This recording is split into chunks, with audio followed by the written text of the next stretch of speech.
Good morning, ladies and gentlemen. Thank you for coming. When I walked in the door here of the meeting room this morning, there was something missing. And for those who come to the Hyannis terminal for meetings, you'll know that that corner chair over there was always filled with Alan Goddard. He came to just about every meeting. Alan was really my eyes and ears. There wasn't anything that he didn't know about what was going on in the town, whether it was the Civic Association, the fire district, or any issue whatsoever. And if he thought there was something that I should know, he would call me at home and tell me about something coming up or ask my opinion on whether we're on the same wavelengths of different issues. Alan used to live right across from the marina there. He had a little cottage there, and he had a dock out there that he used to keep his sailboat. And when I was chairman of the Waterways Committee, that there was hardly a meeting that he didn't miss, and Alan was always free to express his opinion and his thoughts about what was going on in the harbor, and even the Steamship Authority, which I found hard to believe. But in any event, Alan is no longer with us, and I just want to say if he's somehow remotely connected to this meeting, I don't put anything past him. That I just want to say we miss you, Alan. Thank you for being a friend, and I know I speak for most everybody. So thank you for your indulgence, and I will now open the meeting.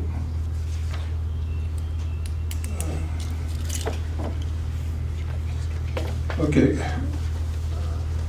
The recording is, I'd like to inform everybody that Steve Beatty of All Media Production is making a video and audio recording of today's meeting in public session for Martha's Vineyard Community Television, also known as MVTV. Also, Sean Disco, the authority's communication director, is making an audio recording of today's meeting in public session. Is there anyone else in the room making an audio recording of today's meeting in public session? If so, please identify yourself and your name will be recorded. Martha's Vineyard Times, I got it right. I don't know how I did that. Anybody else? Yes. Louisa Hofstadter on assignment for the Vineyard Gazette. The Gazette, thank you. The one in the back. Enterprise. The Enterprise. That's it. Okay, thank you. Thank you very much. On public comment, I'd like to inform everyone that this morning's discussion, that we will be opening the floor for public comments. I ask that everybody wait for the conclusion of the board's discussion before offering any public comments. I further request that all public comments today be directed to the HMS Consulting Report and its subject matter, as these issues are the focus of today's meeting in public session. I appreciate your cooperation in this regard. I want to add one caveat to that we will have a presentation by the consultant here, and he will also be giving us a proposal. We're reading a proposal for helping us implement the plan. If there are questions from the public at that time, I would entertain them specifically on what has been brought forth. Otherwise, we'll wait till the end of the meeting. So with that, I will find my agenda. Thank you so much. And I'll be opening it to our general manager and let you take it. Good morning. Good morning, everyone, and thank you for coming to today's meeting. We're just going to be starting off with a video presentation that's going to be presented by John Sainsbury of HMS Consulting. John's out in Seattle, so we're going to be doing this as a video conference. John, hopefully you can hear us. Loud and clear. Okay. So the presentation that John's going to be providing is a supplemental report on the comprehensive review of the Steamship Authority's operations, and specifically regarding the public communications portion of it. So I know John has other commitments, so I'll turn it over to John if I may, so that way he can we can get proceeding on this. Thank you, Bob. And thank you to the board. Thank you for taking the time and allowing me to come back and make this presentation on the final section of our review. I wish I could be there in person, but hopefully technology shows us that this can be done from a distance. I'm calling in from Seattle this morning, where we got our first big snowstorm of the year, probably our last. But it's funny, you folks are probably much more accustomed to it, but we get 2 inches of snow here and everything just shuts down. So we're doing our best. Anyway, so I'd like to start off reiterating that, as Bob, this is specific to public communications portion of our review. And we appreciate everyone's patience in waiting for this last section. We had some scheduling conflicts, and we didn't want it to hold up the rest of the report that was completed back in December. But with that, to put it in some context before we begin, I do want to make a point that the development of our theories and concepts surrounding public communications ran in parallel with the rest of the area. So much of what I'm going to present today was under development and in concert with those other areas, and did affect our final recommendations. And what I hope to do today is show how that process occurred and how that fed into the final recommendations of the main report. So with that, I will continue on. So a little bit of review here for everybody who Excuse me, John. Excuse me, John. Yeah. Is there something that you're sharing on the screen for us, or I don't know whether we're on the right setting here? Oh, I'm sorry. I thought it was up. No. You missed my first slide then. I'll have to go back. Okay. My apologies.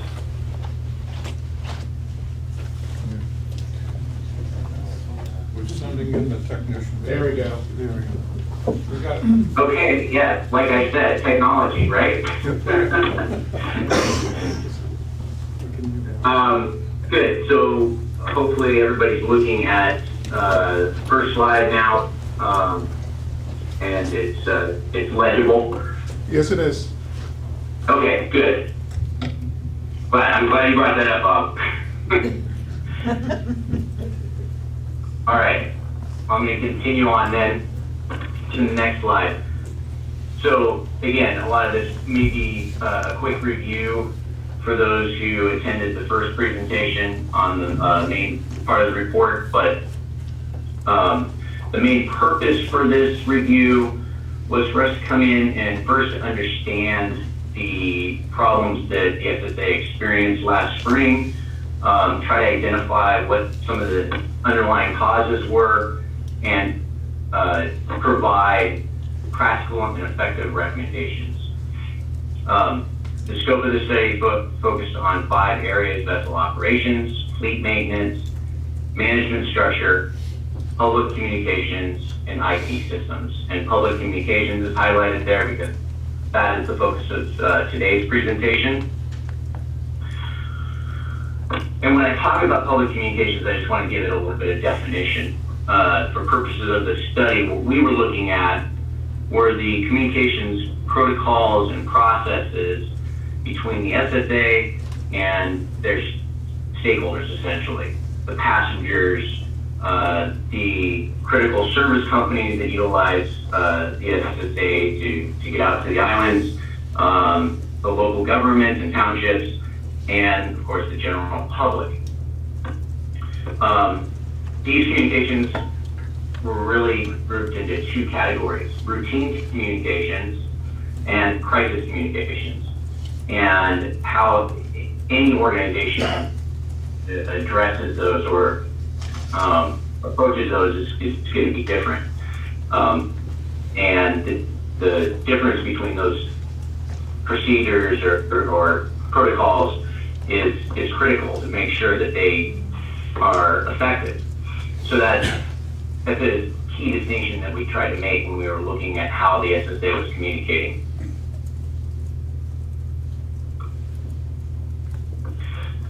So I want to make some key points, and these are specific to public communications. The first thing is that as a public agency, the SSA has a higher responsibility for communication in general, to be transparent. A lot of ferry systems that around the country that are public, most of them are public, are faced with this. And everything that we saw, every indication we had was that the SSA and its leadership took their responsibility seriously. There was no evidence that they were trying to avoid communicating anything to the public, trying to avoid being transparent, or that it was not a priority for them. And that being said, there is room for improvement. So the will was there, the intent was there, and in most cases it was just the systems that were being utilized that did not serve them well, and kept them from really being able to communicate to the point they wanted to. And again, I'll reiterate that from what we saw and what we experienced, we've seen how a lot of other ferry operations around the country address this, and sometimes the will and the intent is not there. And by contrast, we felt that the SSA probably takes it in some cases a little too far trying to communicate, and that affects the timeliness of the communications. But I will get into that later. I just want to make it very clear to everybody that they understand their responsibilities very clearly and take them seriously to be transparent. With that, obviously there's room for improvement. That's the whole point of our review. How can they improve that? A few areas is to be more proactive, promote their message. And that falls into the routine communications category. What narrative are you trying to convey to the general public? And take any opportunity and all opportunities to promote that. And finally, have a plan. Since the spring of 2018, they've been very busy in this area. The hiring of the communications director and a lot of initiatives that have begun since that time. And in this area in particular, we've seen a lot of effective progress.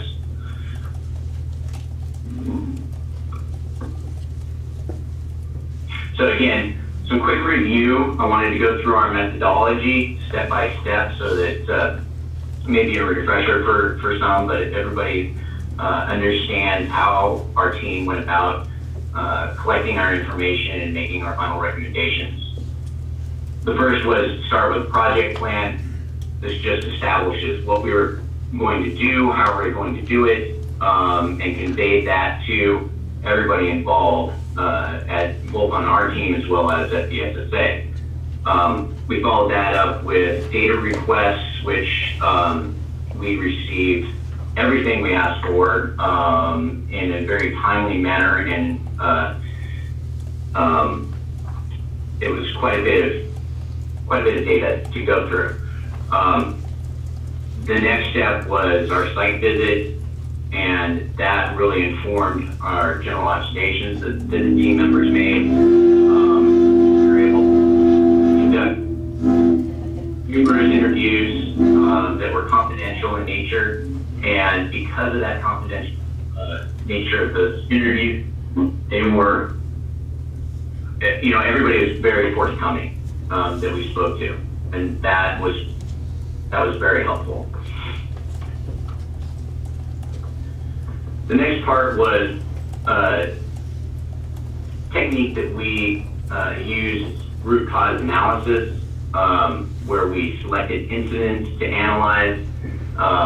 This is very common in the maritime industry. If you have a mechanical breakdown on a vessel or a grounding or something like that, it allows you to kind of a structured approach to analyzing the situation to determine what the root cause was. Specific to public communications, we had to kind of tailor this approach.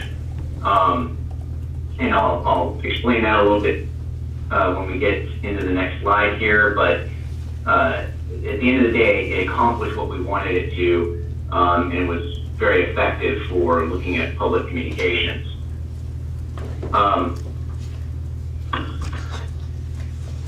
Once we had gotten kind of done our initial analysis, but prior to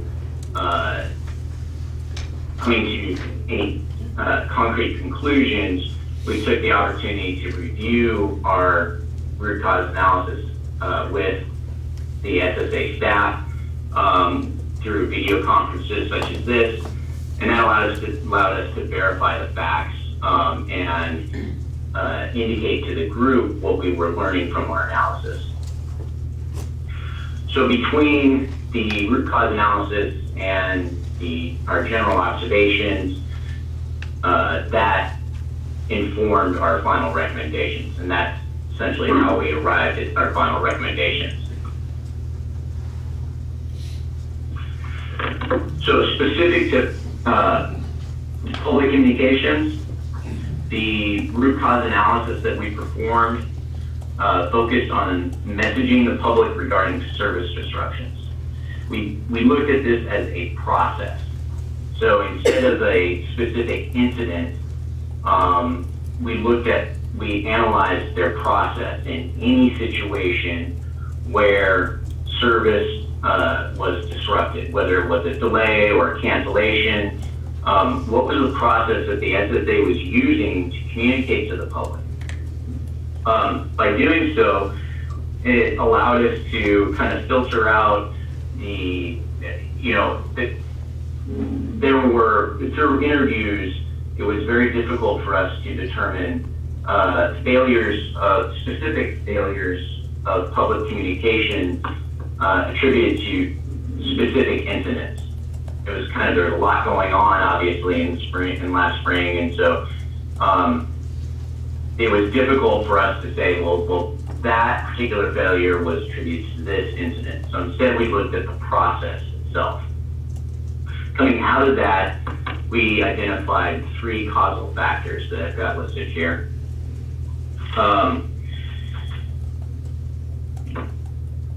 The first one being initial reporting not homogenized, and allow me to kind of explain that a little bit. A key part of your having effective public communications is establishing the message that you're trying to communicate. And that begins with your internal communications process. In crisis mode or in crisis communications, that process is critical. So we've looked at that, and what we were seeing was, while there was a process, it wasn't formalized, and there were several points in the chain of events where there was a high potential for that initial reporting to get mixed or miscommunicated. A lot of verbal communications, not formalizing it soon enough in the process, and not ensuring that it was being distributed to all parties that needed it. So that was our first causal factor that we identified.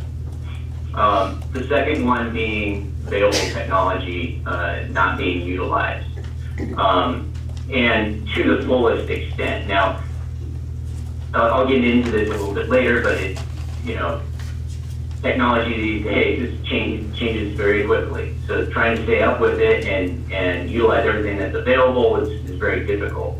But when we get to the root cause, we'll look at how the SSA can make better use of what's out there and be more effective that way. And the final cause was just delays, public statements. And part of that we attributed to not having a formal process where roles and responsibilities were clearly defined, and also combined with technology and that was being used, as well as the fact that because the SSA is trying to communicate so transparently, we found that they were trying to communicate too much. And what I mean by that is, in times of crisis, it's you want to focus on just the bare necessities of information. You can follow up later with more details on the incident, but more timely and more frequent communication is much more critical than the amount or the volume of information that you're communicating. So these causal factors then led us to root causes, which generally we can identify as not having formal processes, and also not performing frequent design reviews. Looking at, are we using the latest technologies that are available? Are we communicating or able to communicate with the intended audience? Are there gaps there? You need to go back and look at that on a routine basis in order to ensure that you are, because technology is changing so quickly.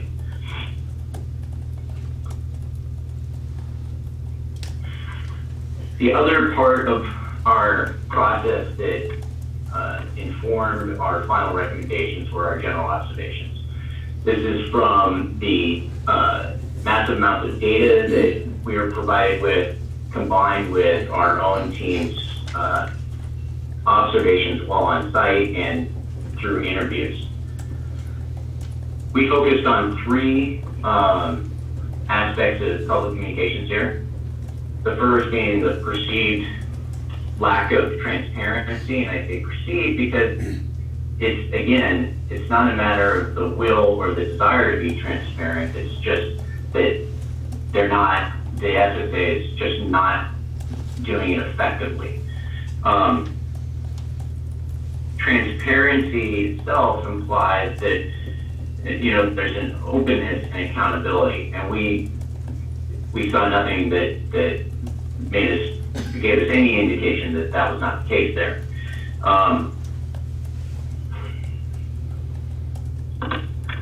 The next general observation has to do with signage, and we actually also address this in operations, but from a different perspective, from an operations perspective, obviously. For communication, it's also critical, because although it's not, a lot of people don't think of it as communication in kind of your standard messaging or public relations or anything like that, but signage is that's the basics. It's how you communicate with every single passenger that shows up. And it's also something that unless you're doing kind of frequent reviews on your signage, both from the technology standpoint as well as how your terminal layout may change, or filling gaps where passengers are not getting certain pieces of information. If you're not doing those reviews, it will tend to get static. Using things like digital signage that can link to your messaging system directly and things like that, extremely valuable. And that leads us to our third one, which is the messaging alerts technology.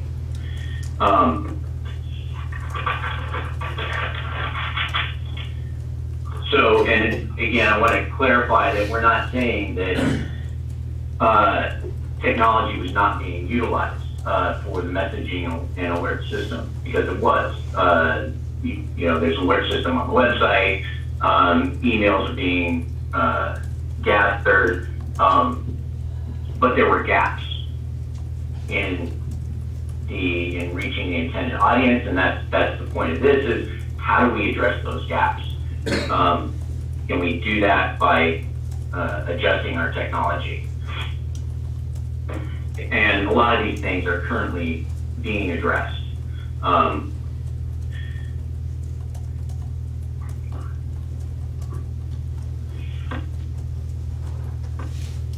Okay, on to the next slide. So again, this is kind of review. The slide is just illustrating how we took the information from our RCA, our general observations, that feeds into developing solutions for those kind of immediate or intermediate causes, which then finally lead to our final recommendations. Coming out of the public communications portion, we did not identify any new final recommendations. And I'm going to try to show how the inputs from the public communications really support our existing final recommendations. The only thing that may have changed or potentially could have changed would have been maybe some staffing recommendations specific to public communications, but the addition of the communications director, I think we all felt on our team, is having a huge impact, and really has addressed any of the staffing issues for public communications. So going back to the main report, these are the key categories and of final recommendations. Public communications directly supports two of these main categories, and they're highlighted in yellow: process-based management, and specifically safety management and quality management.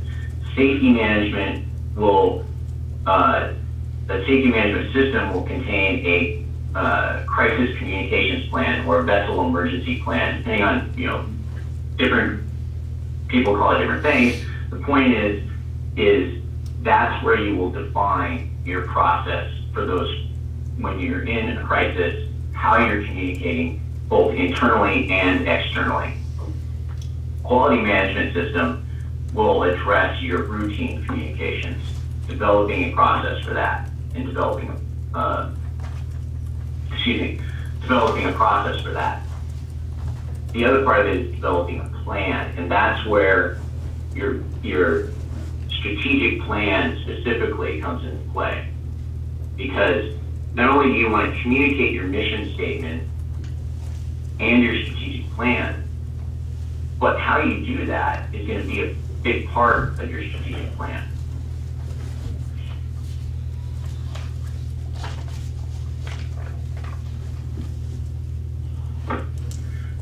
So kind of in conclusion, again, focus on public communications. We really felt that the SSA understands its responsibilities to be transparent, strives to be transparent. But what was shown when the system was challenged, such as in the spring of 2018, the system didn't meet that challenge. And the main areas that they can focus on in order to do that is establishing processes and having the adequate resources and tools being technology. What we've seen them invest in so far is resources by adding the communications director and upgrading some of the technology that they're using and making adjustments there. And those are already showing very positive signs of progress. So what I think we'll see is that that's going to continue, especially if they go back to some of those final recommendations and now incorporate public communications into the their processes and development of the processes, as well as development of the strategic plan. So that's my presentation. Again, thank you for the opportunity. If there's any questions, I'm happy to provide any more additional information I can. Thank you, John. This is Bob Jones calling. I'm the chairman of the board this year. And so I'm asking any members of the board have questions for John? I think your report was so conclusive we have no questions. Is there anybody in the audience who would like to ask a question? Yes, go on, Leon. Yeah, Leon Brathwaite. John, you did not look into the issues of the transportation system that's on the ground, the buses that take the customers from the parking lot to the boat. There's been a number of instances there where there's been overcrowding in the buses, and also the fact that buses have not been timely enough getting people to the boat. Was that not looked at? Did you hear that, John? Yeah, I think I caught most of that, and there was an element of our analysis, and we did look at the buses, particularly with how they were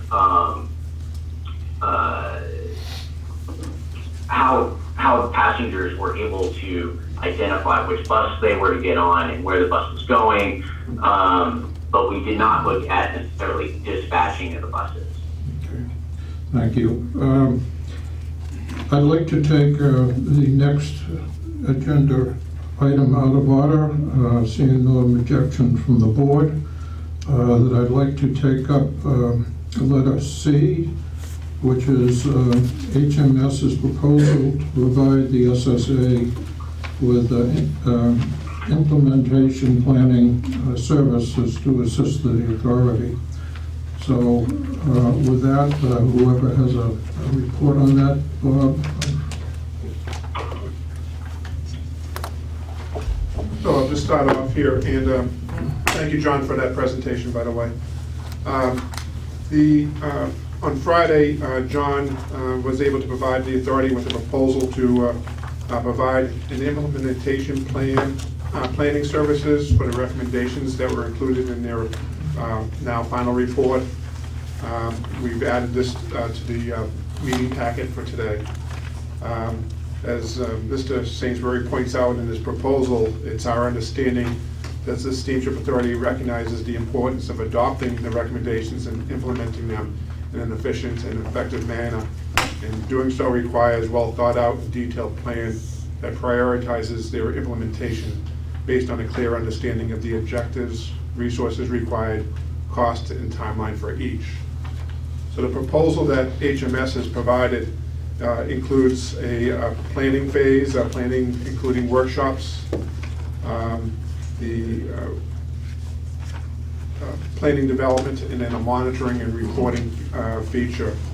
And should the members wish to proceed in this regard, the estimate that is included in the proposal is that there'd be about 4 weeks needed to plan to and prepare for the workshops, then in terms of plan development, it'll take another 3 to 6 weeks. And I think my understanding, and John, you feel free to jump in anytime, was that the portions of this, that the HMS is willing to work with, the board and the Steamship Authority on what beaches, what portions of this we'd like to be looking at for assistance. Okay, John, do you want to add anything to your proposal here, thoughts? Yeah, thank you for the introduction, Bob. I think Bob pretty much summarized it. I think the only additional point I'd like to make is, the workshop itself would be extremely valuable, I think, to everybody, where to fully define the recommendations and also look at alternatives. So, to a certain extent, our recommendations were made with some assumptions and in somewhat of a vacuum. So this is kind of the next level of detail where we get real good feedback from you folks, and there may be some alternatives to some of these recommendations and that we can look at and give you our perspective on in kind of a working group session, and see if those alternatives meet the same objectives as our recommendations, and that's where we can identify some efficiency, hopefully. What our concept would be is then to take the direction of the board coming out of that workshop to work with the SSA staff to develop project plans for each of the final initiatives that you folks decide on implementing, and help guide those individual project managers through the process. And that's then where the monitoring portion comes in. And the monitoring portion we set at a year, where we would just do regular check-ins with those folks and provide that kind of guidance throughout the year, and come back on a quarterly basis to present to the board where each project is as far as in regards to the plan, meeting its milestones, staying on budget, et cetera, so that the board then has a very clear picture of the whole effort as a program. That's the general concept. Thank you, John. Anybody on the board have any questions for John in this proposal? I don't have any questions for John, but I have questions for management. Go ahead. What's the difference between C and E?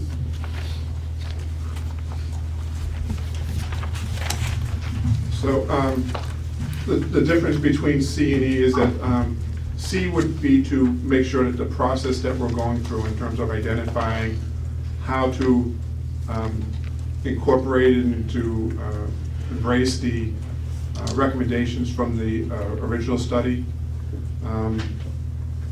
E, on the other hand, will be taking the specific recommendations in terms of, in this case, some of the process-based, the SMS system, the quality management system, and to go out, find companies that would be that have a product, and then to bring those, make a selection of one of those products for each one of these items. So, For $135,000, I'd like to see C folded into E and have a formal request for proposal. That's just my comment.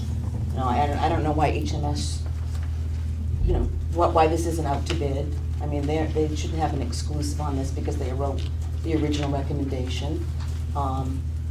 We waited a long time for this. Quite frankly, this report today wasn't anything that we didn't already know. And we waited months and months and months for it. So, I think C should be folded into E, and we should send out a formal request combining the two. If I could, the original recommendations that HMS gave us back in December indicated that E, which is the SMS and development implementation of both the SMS and QMS, will probably cost far more than what HMS's proposal is for this initial planning. It's probably going to be $500,000 to $600,000. Right, so why do we spend $135,000 first? Well, that's why they're doing it on a time and materials basis, and it's going to be on a more flexible basis. We may not need the reporting requirements at some point. We may be able to do that internally, but they're saying that if we want them to do it, that's what their proposals are. And their effective hourly rate is under $200 an hour, which is pretty good for consulting work. That's excellent. And it is based upon all the knowledge and information they've already obtained from their initial report. We need some initial planning help. It means that we can get started now instead of going through an RFP process. We would probably want 2 separate RFPs, one for this type of planning and for the monitoring, and a second RFP for the implementation of the SMS and QMS. We've talked to HMS about that. The second one, the implementation of the SMS, is obviously the larger one. And they have said that we believe it would be a conflict of interest for them to do both, that they would forego the opportunity to submit a proposal for the larger one. Then why don't we do an RFP for C, a quick turnaround RFP for C? Either combine them, you know, I mean, that's the cost basically of an annual salary of one of the people that we need. You know, the report is it's duplicitous. The report is the report. Now we have to implement those provisions of the report that, you know, we've got to prioritize them and we've got to implement them, and I don't think that we need HMS to do it. Normally, as you know, I would agree with you on that. I've always liked the idea of putting an RFP out. But in this case, HMS has given us specific recommendations. And they've also said that this process is to discuss alternatives to those recommendations, which we believe may accomplish the same objectives. I think it's important to involve HMS in those discussions. I don't want someone down the road to say, well, HMS said one thing and then you went with another idea. I'd rather have us all on board, and I think this is a necessary exception to the normal, transparent RFP process you're talking about. I don't think so at all, and I don't think the public would find that that's the case either. Mark? I disagree with you. Microphone, please. That's fine. Oh, I'm sorry. I said I disagree with you. I understand your concern. Management does not have time to do this, all right? They are swamped. Bob's working weekends, day, night. It takes me a month to get information out of them. They don't have the time to do this. We have somebody that's already halfway in. I understand $135,000 is a lot of money, but in the same respect, I keep feeling that we need to do this as quickly as possible, and I see this as the most expeditious way to get started on this. Rob?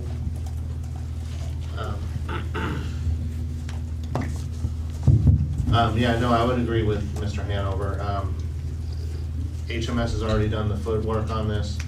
I think that in the interest of being expeditious, I think we should go ahead with this and then do the RFP for agenda item E. Okay. I hear your concerns, though. I can't support it, you know, I mean, I would be loyal to. I'm sorry, Paul. I apologize. It's okay. Well, if you want to continue it, go ahead. No. I too agree with my fellow islanders here. And I shouldn't say fellow islanders, but in any event, I think there's a continuity here that we can move forward and move forward quickly. Anybody else coming into this is going to have to review the whole system again, read the reports, figure it out, and move from there. It's going to be a long process for anybody coming into the second phase of this for the SMS studies and things of this nature and recommendations. So for myself, I liked the proposal. I especially liked the workshop sessions involving staff, and you know, it's supposed to take place over 2-day, full day period and process. And for me, you know, I agree that we should move forward. Now, my question is, are you looking for a vote on this today? Are you looking to put this on the agenda for the next meeting? No, today, Hmm? today. We want to get started. Okay. If I And may. yes, please. Just for the record, Hmm? public communications is a vital concept in our service to all of our customers. HMS was substantially late on producing a report that we all heard today, that I think, unless, you know, I'm different than everybody else in this room, wasn't anything we didn't already know by the time that their report was delivered. I'm very disappointed in that aspect. I think for us to spend our ratepayers' money of $135,000 without giving another firm the opportunity, whether it be a fast turnaround or not, is a mistake. So I understand that that I'm taking an inconsistent position from the board. That's huge that they were that late in probably our #1 area of complaint by our customers. So if board members want to vote to spend $135,000 on a firm that is, several months late after they've been paid, to do a report that analyzes our #1 concern, I can't support it. Okay. I think you've got to realize the proposal is implementation. Oh, I understand that. And Bob. that's what we're paying for, is implementation, not another report. And I have read this over, and I think the implementation is very well thought out, and it's something that I wish I could have written. So I would take a motion from the board to approve Glaston's consulting proposal. So moved. It's moved. Is there a second? Second. Okay. All in favor? Aye. Opposed? I'm opposed. I thought so. I was clear about that, I think. I just want it noted in several Okay. months from now. You're okay. Good? Great. Now, Uh, yes, go on, sir. John, you're welcome to continue to participate, or we can bid you adieu. If it's all right with everybody, thank you. Thank you for your time and attention, and I'll sign off at this point. And wish everybody a great weekend. Thank you, John. Thank you, John. Thank you. Okay, moving on. B. Okay.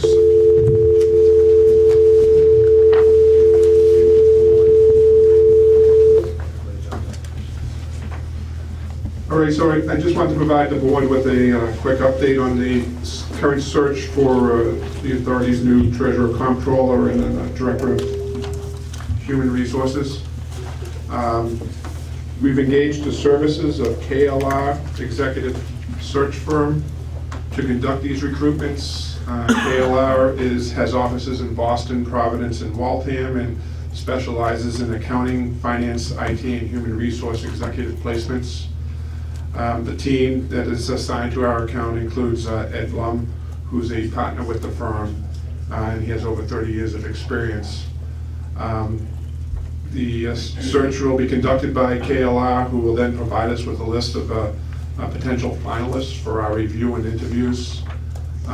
While the field of candidates for the treasurer's position may turn out to be slightly more difficult to fill than to find candidates for the director of human resources, KLR does indicate that they feel they should have some list of qualified candidates within 6 to 8 weeks.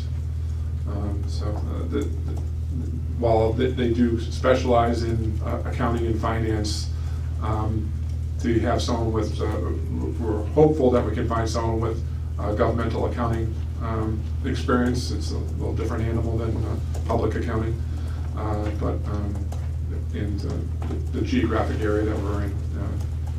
So, but we're hopeful. Okay, moving on.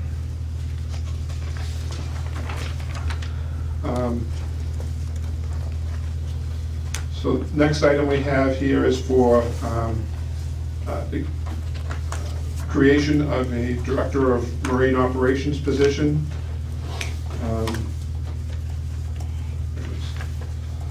As well as a Director of Health, Safety, Quality, and Environmental Protection. So as included in the HMS report, they included job descriptions for some additional positions and some changes to some of the positions that we already have, for instance, the port captains, with the job description there. So at last month's meeting, when we talked about the HMS recommendations, I had proposed to the members that we look at creating a position of marine operations that would have the assistant port captain and port captain reporting to them. It end up depending, we still haven't settled on a organizational chart, but regardless, we'd have the marine operations ultimately reporting to Director of Marine Operations, and splitting the shoreside portion of the current operations manager off as a separate reporting unit. So the position that we're looking at, and based on the recommendations from HMS, would be that we'd be putting it at a proposed grade 16, which is the same grade level currently as the Director of Information Technologies, the Director of Engineering, and our Operations Manager. With regards to the Health, Safety, Quality, and Environmental Protection, or HSQE for short, we're looking at a proposed grade 14, which is the same grade level as our Director of Security, Facilities Maintenance Manager, and Vessel Maintenance Manager. They all fall in that same grade level. Again, this is where my thoughts is that we differ a little with HMS, and that I think the Health, Safety, HSQE should fall under our General Counsel's office, but with an indirect line to the General Manager, or ultimately if we end up having a COO as well. So talking with some of the people in the industry, that seems to be the practice. It's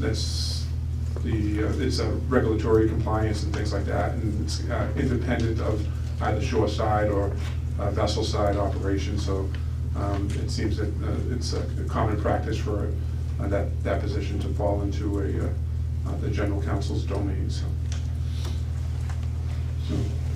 And just one of the purposes of the workshops with HMS is to discuss what organization chart we want. Whether we want the HSQE director in the General Counsel's office with a direct communications report to Bob as well, or separately, whether we should have a COO as well as the other positions. But we discussed this with John.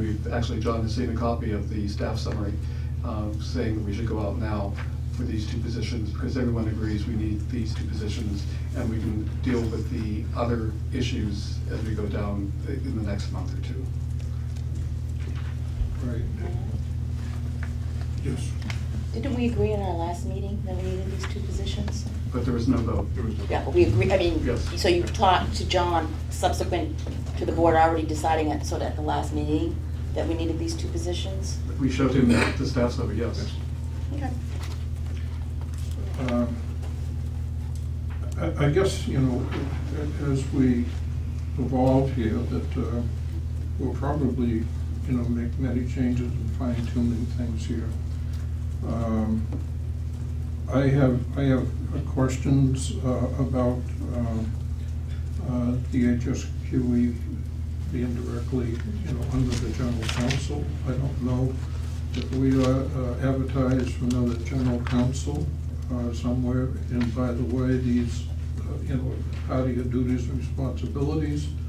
I don't know how much, free time the general counsel has to, and I shouldn't be looking at people, because there's no names, there's no names involved in this, so.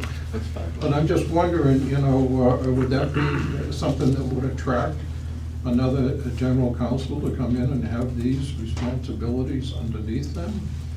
Well, maybe they may not know everything about the maritime industry and trades and stuff. So, and I know that is supposed to be a dedicated person, really responsible to the owner. And the owner is usually an actual owner, but we don't have an actual owner. We are an authority. And so now who are they responsible to? And the way you have it covers the nut. But, and it will bring up the discussion of the COO, and also the, should this position be a direct line to the general manager? I don't know. I mean, that's my confusion on that particular issue. So, one of the things that, as we go through and look at the various models for a organizational chart, would be that even though there may be someone that's, they have a direct reporting responsibility, for instance, in this case, just QE to the general counsel, that there would be an indirect line as well, a dotted line, much like we have already, where the audit staff reports to the treasurer comptroller. But if there is something that needs to be reported beyond the treasurer comptroller, there's an indirect line to the general manager, and furthermore, there's an indirect line to, a dotted line to the board members and port council members for them. So that there's already been an established protocols for things like that. So if there's something that needs to be brought to the attention of someone higher up, it's already incorporated into our existing model. And regarding the HSQE, a lot of this will end up being regulatory compliance and things like that, which also falls under the purview of the general counsel as it stands right now anyways. So we're just thinking that it makes sense to move them all into one.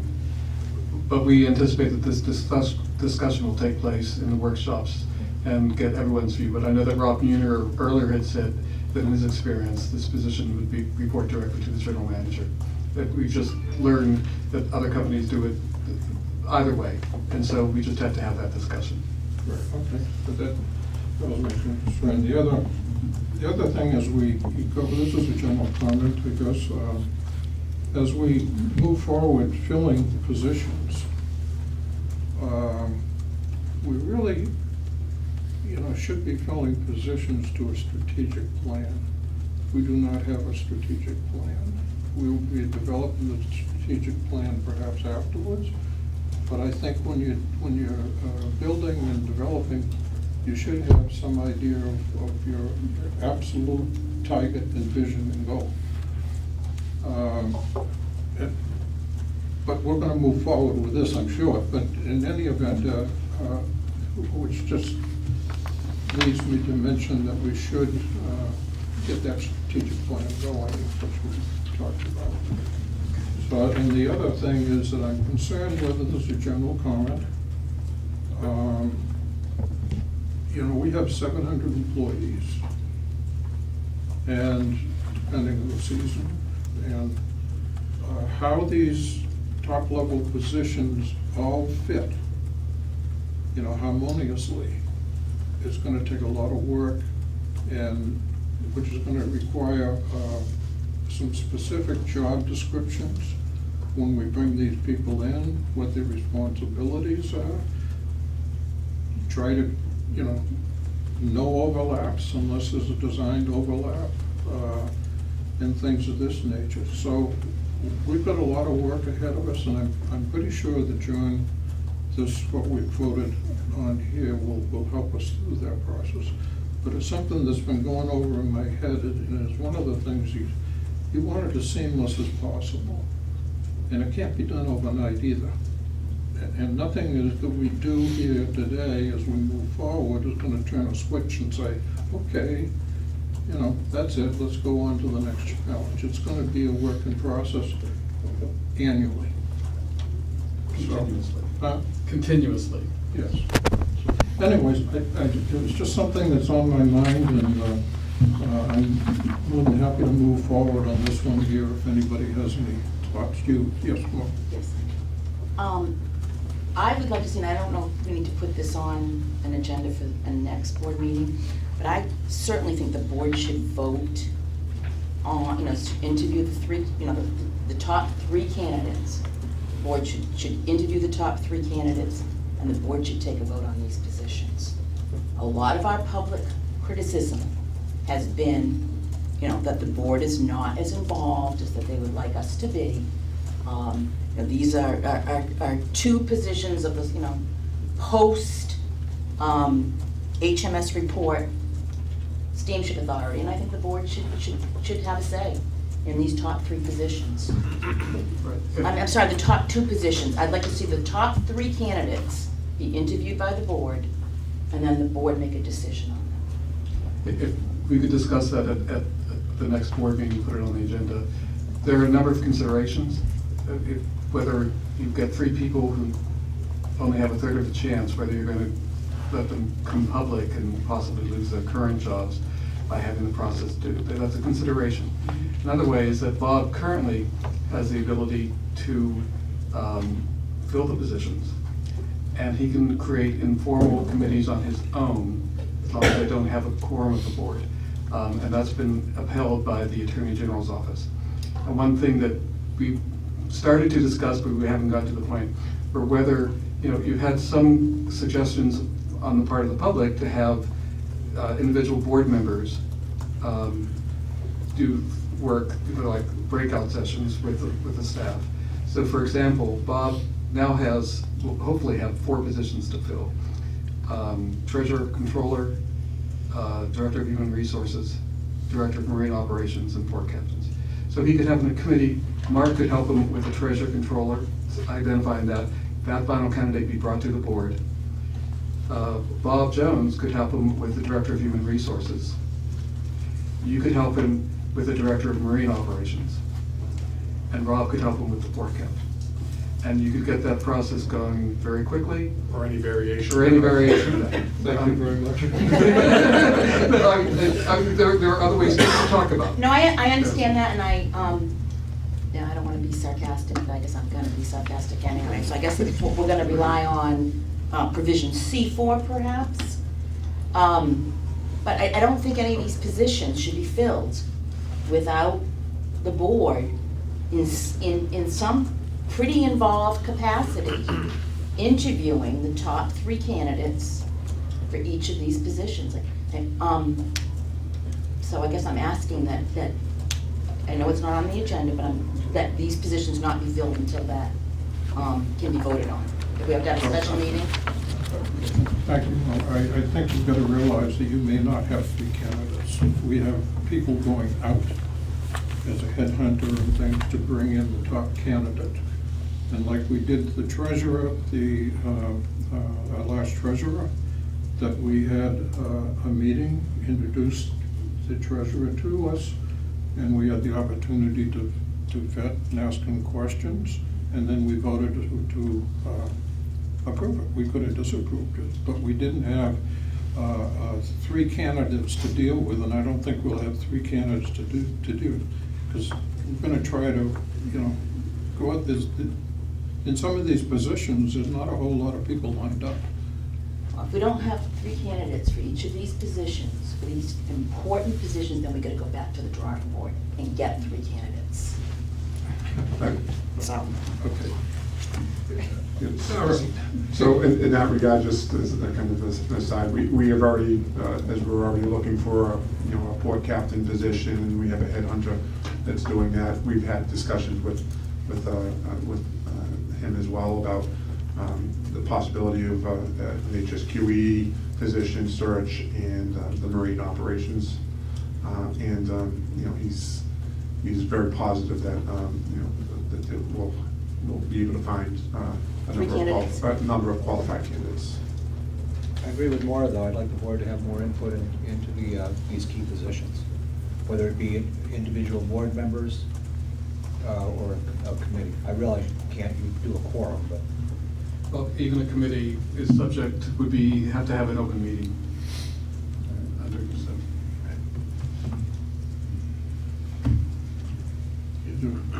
So in the meantime, that will be discussed, clearly. And no decisions will be made. No decisions will be made, but if we could start the process of searching by creating the positions. All right. I move item D. Any second? I'll second that. Any discussion? Hearing none, all in favor? Aye. Aye. Aye. So voted. Four.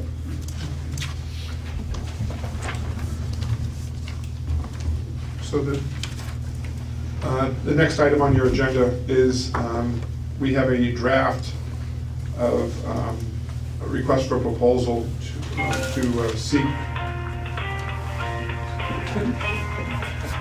Not mine.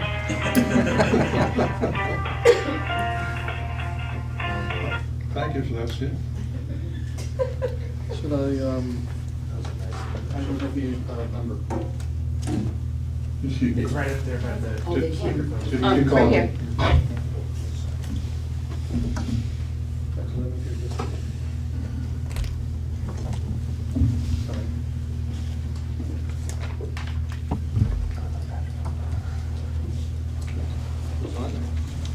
I think Rock Union. Oh.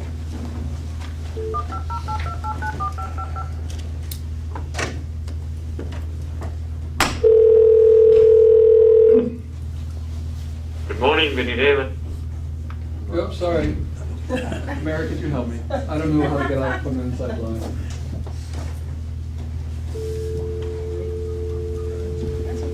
Thank you. Please enter your password or moderator access. The conference is currently empty. You will hear silence or mute. Okay. That's why it's probably similar that way. We need one technician along with one user. It's done pretty well. Along with one board member, we have to stop. We don't have a quorum present. Yes, we do not have a quorum present. I recognize that, sir. Guess what else we're gonna put on the video? We are verbal. How's that hurt?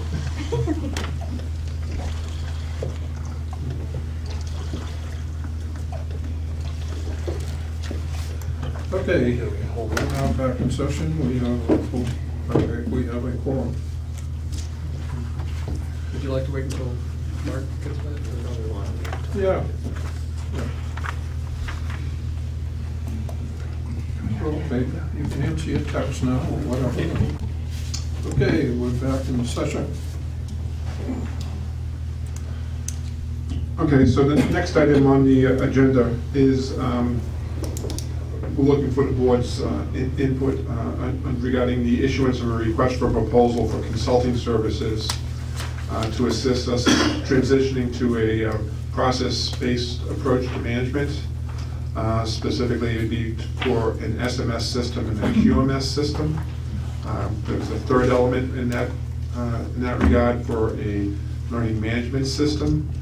But following the Passenger Vessel Association conference, we'd identified a system that is used by a number of the other operators in the ferry industry, Washington State Ferry, British Columbia Ferry, Staten Island Ferry, and a whole list of operators that use the system. We did have a demo of that system, and There's the staff and the departments that were involved in that all were, thought it had a very good potential for our organization. So that system itself, we have taken out of the consulting contract because it's not good. It's not as it's something that falls within the purview of how much we can spend. So, but I'll have Steve jump in here. So we prepared a request for proposals to try to identify firms that would be have a SMS system or a QMS system that we could then incorporate into our organization. The time frame for this is that we were looking at having this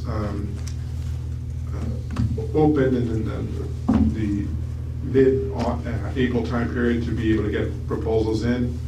Part of this is that I think we need to have some of these other positions in-house already because they're going to be involved in it. So for instance, the HSQE, the Director of Marine Operations, I'd like to get people in and get their voice heard as well as to what type of system we need. So thus the time frame which we can extend via an addendum. So let's see. Correct, that is one issue that I was going to cover. We were planning to put in some tentative dates for the submission of proposals deadline and then the evaluation, but we anticipate that those dates will be extended. What we want to do is we want to get the advertisements out there into the industry so that we can get people interested in submitting proposals. And so when we issue the RFP, we'll be advertising in Maritime Reporter, Marine News, and Foghorn. And those are all very good ways to get the word out. And then when we get interest, we can issue addenda to the RFP as needed if we don't have a necessary people on board at that time. But it would be awarded by the board. And this is going to be an expensive proposal because it's probably going to be at least $500,000. And we're gonna pay for that how? Bob is working on that. So we'd like authorization to issue this and get started on the process. I accept a motion to authorize the publishing of this. Was a motion, please? So moved. Second. Seconded? Is there any discussion? None. Okay. All in favor? Aye. Abstain. Unanimous. Abstain. Okay, one abstention. I wanna know the price first, price range, and how we're gonna pay for it. I know you said it was around $500,000, but I'd like to know how we're gonna pay for it, in light of the other commitments that we have to make, that we've talked about today. Right. Motion carries. I understand it Right. carries, but I just want that on the record. No, by the time we award the contract, you will certainly know. Absolutely. Now, public comment? Public comment. Okay. Hold a new public comment. Yeah. Are there is there any old business, new business that will come before this body? I'll open the floor to public comment. Please keep your comments to the four corners of what this meeting was called for, which is the HMS proposal and moving forward here. So, anybody have anything to say? Yes, sir. I'm feeling the need for an acronym to replace the LMS. Do you have one? What's the name of the system that you're going to adopt?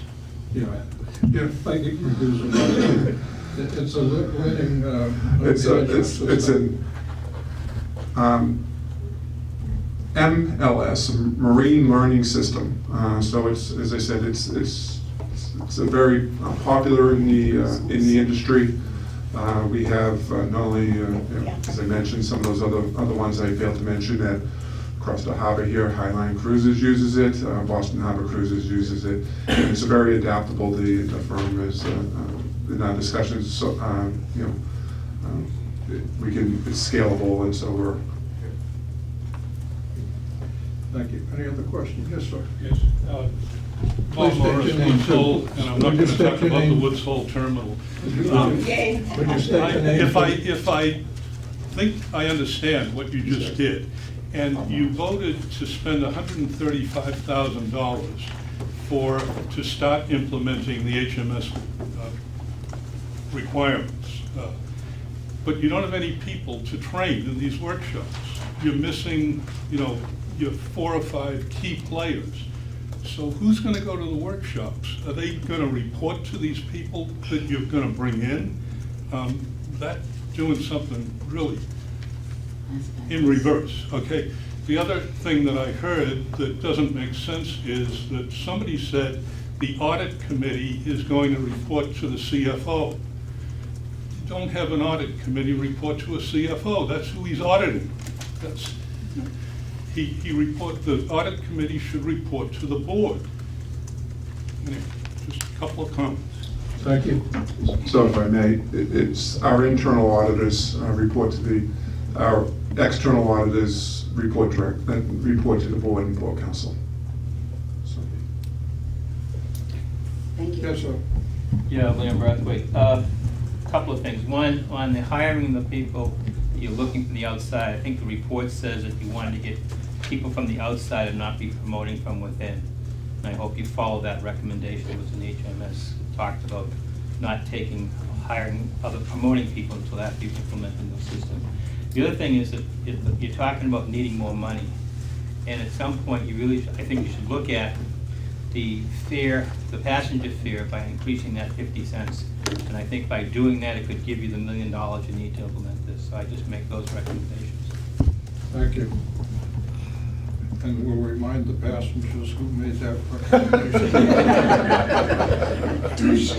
The criticism was you weren't spending enough money. You need to spend money to No, make the system you're work absolutely right. I'm just, Thank you.